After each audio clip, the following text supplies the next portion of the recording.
We're joined tonight by Todd McGhee, security and law enforcement expert. He's also a retired Massachusetts state trooper. Todd, thank you so much for being with us. What is your reaction to Trooper Proctor being relieved of his duty? Well, we saw the state police take swift action after the after the mistrial declaration by Judge Cannoni. Not surprising. We understood that there was the state police internal affairs investigation, and based on those findings, the investigators will send that information over for a duty status hearing. So this is about the place that we're at right now. And then based on the recommendation of the trial board, they will make a recommendation to Colonel Mon. And from there, the discipline could be anywhere. If it's a Class A violation, it could be anywhere from 30 days of suspension all the way up to termination. Colonel Mon said, Todd, that he's constructing a plan to maintain, build, and if necessary, regain the public trust in his organization. What's your sense of the potential damage done by Trooper Proctor's conduct? And is that damage repairable in your view? The damage is considerable, and we can see where the impact was specifically with the Karen Reed trial, but we don't know about the other trials that he's been a part of in the investigation.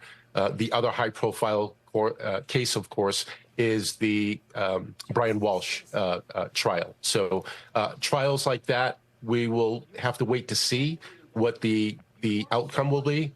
Each and every case has a different factors, different evidence, and we can only hope that there was the utmost of integrity that was performed within those investigations. But right now, that remains to be seen. Todd, we want to get to a question from one of our viewers. Kevin writes in, with Trooper Proctor being suspended from the Mass State Police, can the Commonwealth still call him in the second trial? What do you think?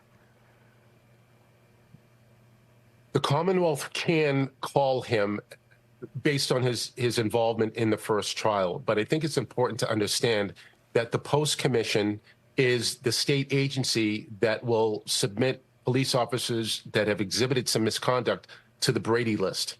The Brady List is for all government officials, not just law enforcement, as an accountability list of accountability. So in this particular case, if Trooper Proctor ends up on the Brady List, essentially any testimony that he has in the court of law is basically useless, to be frank. Wow. Well, when you're answering a question from JC a couple of minutes ago, you talked about his union-protected due process that is underway right now. I'm just wondering, does he protect his self-interest if he resigns on the belief that he will ultimately be fired? That's been a practice within law enforcement. I've seen it within the state police. I think now with post-commission, some changes in guidelines where basically police officers are licensed as opposed to the oath of office.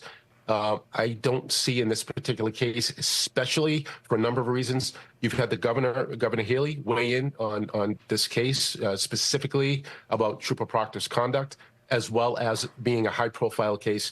The world is watching, literally the world is watching how this case plays out. So I believe there's going to be very, very little options that are available other than what the trial board and the duty status hearing will yield with results. All right, Todd McGhee, retired Massachusetts state trooper. We always appreciate having you on. Thank you.